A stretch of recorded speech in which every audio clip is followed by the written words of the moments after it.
Dans le prolongement des 2 dernières vidéos que j'ai faites sur les relations toxiques, j'avais envie de vous partager une expérience personnelle. J'ai été moi-même dans une relation affective longue et toxique. Quel était mon contexte à l'époque?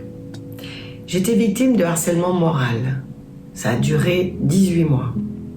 Par ma hiérarchie, qui me diabolisait par rapport à mon équipe, me retirait ma matière de travail et qui voulait me pousser à la démission pour mettre quelqu'un de son choix. Ensuite, sur le plan familial, ma mère était entre la vie et la mort à l'hôpital à la suite d'une très lourde chirurgie avec, hélas, de graves conséquences. Alors forcément, mon père était très très inquiet. Mon fils aussi est privé de sa grand-mère dont il était proche et il ne comprenait pas pourquoi il ne pouvait pas aller la voir à l'hôpital. Alors certes, moi, ça me recentrait sur l'essentiel, c'est-à-dire ma famille et l'état de santé de ma mère. Pour autant, à force d'assaut, je me suis épuisée et j'ai commencé à douter de moi. Donc cette fragilité, je l'ai dégagée à l'extérieur. Et c'est comme ça que cette personne s'est engouffrée dans ma vie. Alors au début, tout était beau, tout était rose.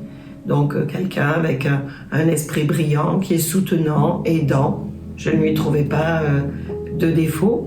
Et progressivement, il en est venu à me demander de l'argent. Voilà, soi-disant pour faire un pont entre des charges fixes qui sortaient à date précise par rapport à des honoraires qui allaient bientôt rentrer. Donc, quand on aime, on aide dans la mesure de ses moyens, mais surtout n'allez pas là-dedans. Pas de transaction financière dans un couple parce que vous mettez un doigt dans cet engrenage et vous aurez des difficultés pour en sortir. Et puis, lentement, c'est venu un petit peu fragiliser notre foyer parce que je me suis rendu compte qu'il jouait volontiers les mécènes à l'extérieur sans en avoir les moyens. Alors quand je me rendais compte de cela et que je me mettais en colère, ça ne passait pas du tout. Par contre, pour assumer les conséquences de ces actes, là oui, j'avais de l'intérêt. C'était quelqu'un qui ne se préoccupait pas de mes émotions, aussi, selon les situations.